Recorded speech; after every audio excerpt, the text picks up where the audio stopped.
Legislation that will recreate how oversight bodies regulate healthcare and alternative medicine. Certain details of this legislation are undisclosed and will remain so until the government passes it into law. But what we do know about Bill C-36 is bad enough. This bill gives the government of British Columbia the power to mandate vaccines for any illness the government so chooses. It gives the government the power to censor anyone who challenges their narrative on anything, allowing the government power to seize an individual's property, fine them for up to $200,000, and throw them in jail. It creates a system of classification wherein the government decides who has good character and who doesn't. It redefines the meaning of informed consent. And while it has not been made official yet, the Canadian Psychiatric Association is now targeting everyone who refuses the dangerous mystery vaccines, labeling them as mentally insane, an age-old tactic of tyrants. Throw the dissidents into mental asylums and medicate them. And you've talked about how even they recommend, perhaps psychiatric medication or something for people that don't want to take a vaccine.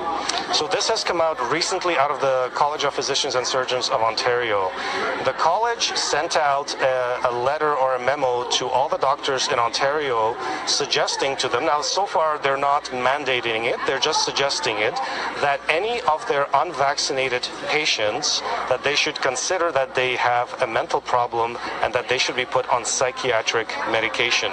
So far, it's just a suggestion, but the College of Physicians and Surgeons of Ontario should not be making these kinds of suggestions. This is extremely unethical, and this is a very, very slippery slope. If they're suggesting that people who wish to have bodily autonomy and don't want an experimental vaccine, that there may be something mentally wrong with them, that is a very, very dangerous, slippery slope that we're on. This is what the website of the College of Physicians and Surgeons of Ontario says. It says, quote, "It is also important that physicians work with their patients to manage anxieties related to the vaccine and not enable avoidance behavior. In cases of serious concern, responsible use of prescription medications and/or referral to psychotherapy are available options. Overall, physicians have a responsibility to allow their patients to be properly informed about vaccines and not have those anxieties empowered by an exemption."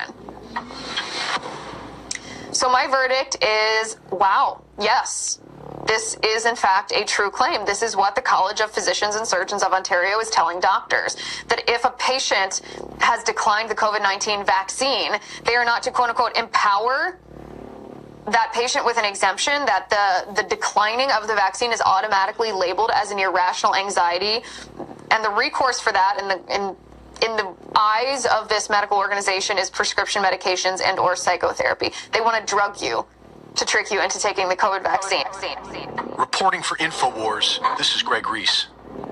Well, the Bill of Rights is a stumbling block on the way to shutting down speech that the left doesn't like, at least in government. But there's a new avenue for those who would like to censor what you say and think, and that's corporations. The left have wised up to this. If you want to stop someone from telling the truth, use companies to do it, the social media giants, and they are.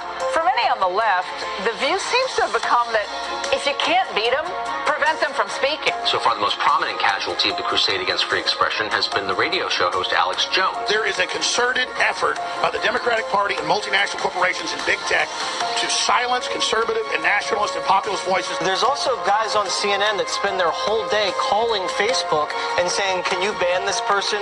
He may be America's best-known conspiracy theorist, but this week, Alex Jones's content will be a little harder to find. Shame on the mainstream corporate media for not defending the First Amendment, but instead attack-dogging, calling for federal regulators to shut down independent free press, working with big tech. People know what's true. They can smell it. InfoWars, the most banned network in the world. In a free country, everyone can be heard. In totalitarian societies, only the powerful can be heard. We're now into hour number 2. Remember, evil forces are literally working around the clock to keep you from listening to the show and keep you from sharing this broadcast. So however you can, You're smart. Share it. Spread it. Get it out there. Okay, your phone calls are coming up, but I wanted to get into the COVID news here because Anthony Fauci knows he's going to get called up before the House. At least the Republicans got control of that. They're bringing up the gain of function, which he lied about. He said there is no gain of function when he specifically in all these documents calls it gain of function. Not just at Wuhan, but Chapel Hill, North Carolina, Boston, Massachusetts. They produce COVIDs that kill 80% of humans that catch it. I mean, how insane is that?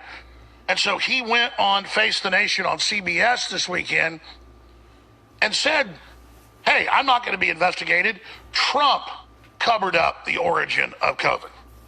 Because they got Trump to sign on to all this, they're going to blame him as how deadly this is begins to come out. It was so clear this has been going on. We called it from the start. Tomorrow's news today. Here is Joseph Mengele 2.0 Fauci. What happens is that if you look at the anti-China approach that clearly the Trump administration had right from the very beginning, and the accusatory nature, the Chinese are going to flinch back and say, no, I'm sorry, we're not going to talk to you about it, which is not correct. But they're not talking to the Biden administration about it either. Exactly. I think that horse is out of the barn, and they're very suspicious of anybody trying to accuse them. We need to have an open dialogue with their scientists and our scientists. Keep the politics out of it and let the scientists, because these are scientists that we've known for decades. Oh, yeah, the good communist Chinese. He goes on again about Trump. He goes on to talk about the Republicans, that they politicize COVID. Absolute garbage. So Fauci defends China for covering up origins of, then blames Trump for it. Now, here's some of the news today on the COVID front. 3 runners suffer heart attacks, and 125 others require medical attention following Spanish half marathon. Never before happened. Can't even run 12 miles. Got a heart attack. Louisiana AG slams Fauci for not answering questions during deposition about his handling of COVID-19, says he remembers nothing.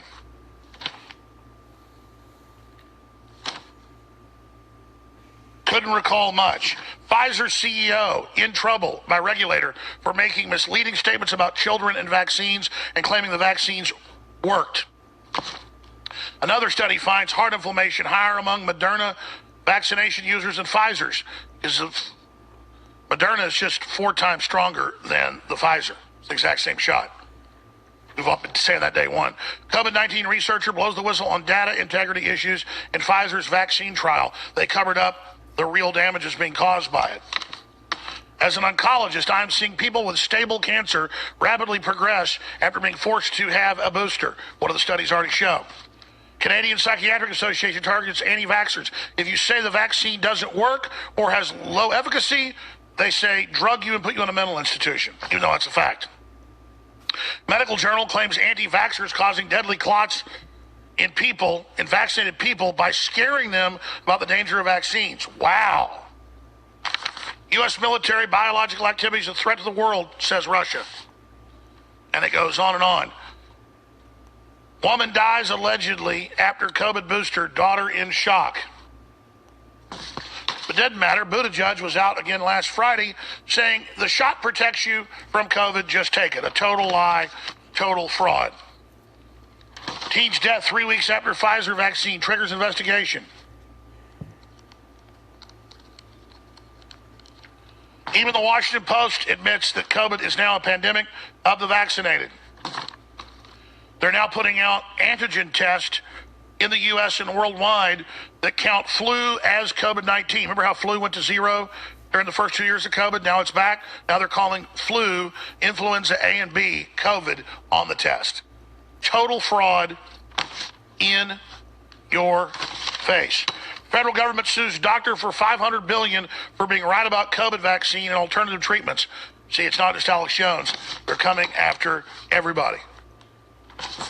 So that's the news on that front. I want to talk about Fauci, an arrogant, monstrous person.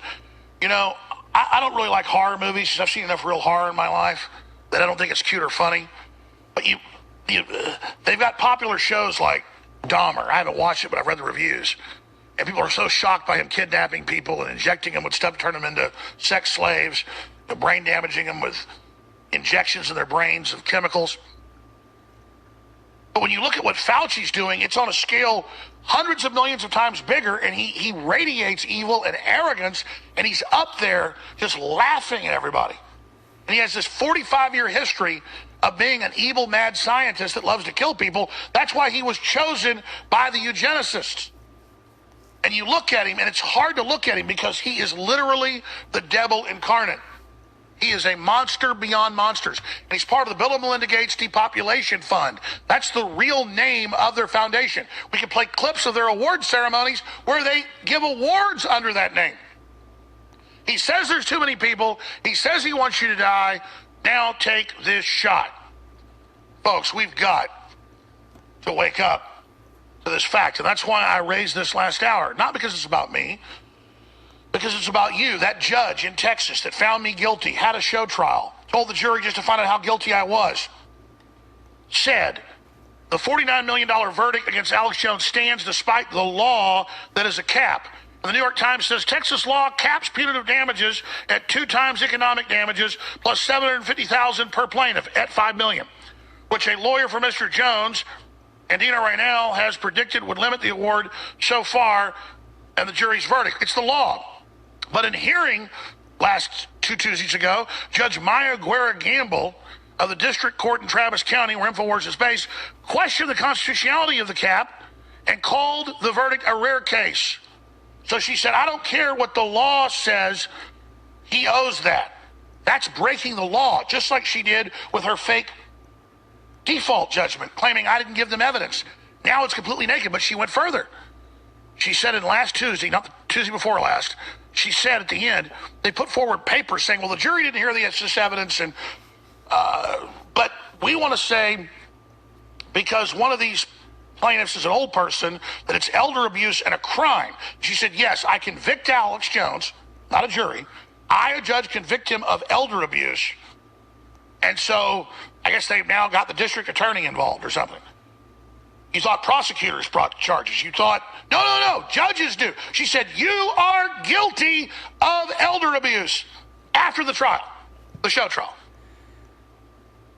So I didn't get a trial. I got a show trial. She found me guilty. And people are shocked by this. This has finally gotten a lot of people's attention in the legal world. That's what I keep warning people about over and over again. This is not a game. You saw the article I read about a mainline doctor that exposed the shots weren't working, making people sick, put on info, so the federal government's sued him for $500 billion. That number's meant to scare you. Oh, Alex Jones, $1.4 billion. Oh, you're $500 billion. The doctor doesn't have $1 million. It's just meant to sound so overwhelming that you just give up. It's all smoke and mirrors. It's all Wizard of Oz. It's all PR firms and the CIA. It's a desperate power structure hiding behind these lawyers, hiding behind these plaintiffs. And I'll just tell you point blank, I'm very proud to be in this fight and proud to be on air battling this with you, ladies and gentlemen. Now, I said I'd get to the Kanye West clip, and I said I'd get to the Jimmy Dore clip that are very important, that tie into all this free speech attack. But I'm going to do that. I'm going to do that in the third hour when Dan Dix is on with me. I'm going to set this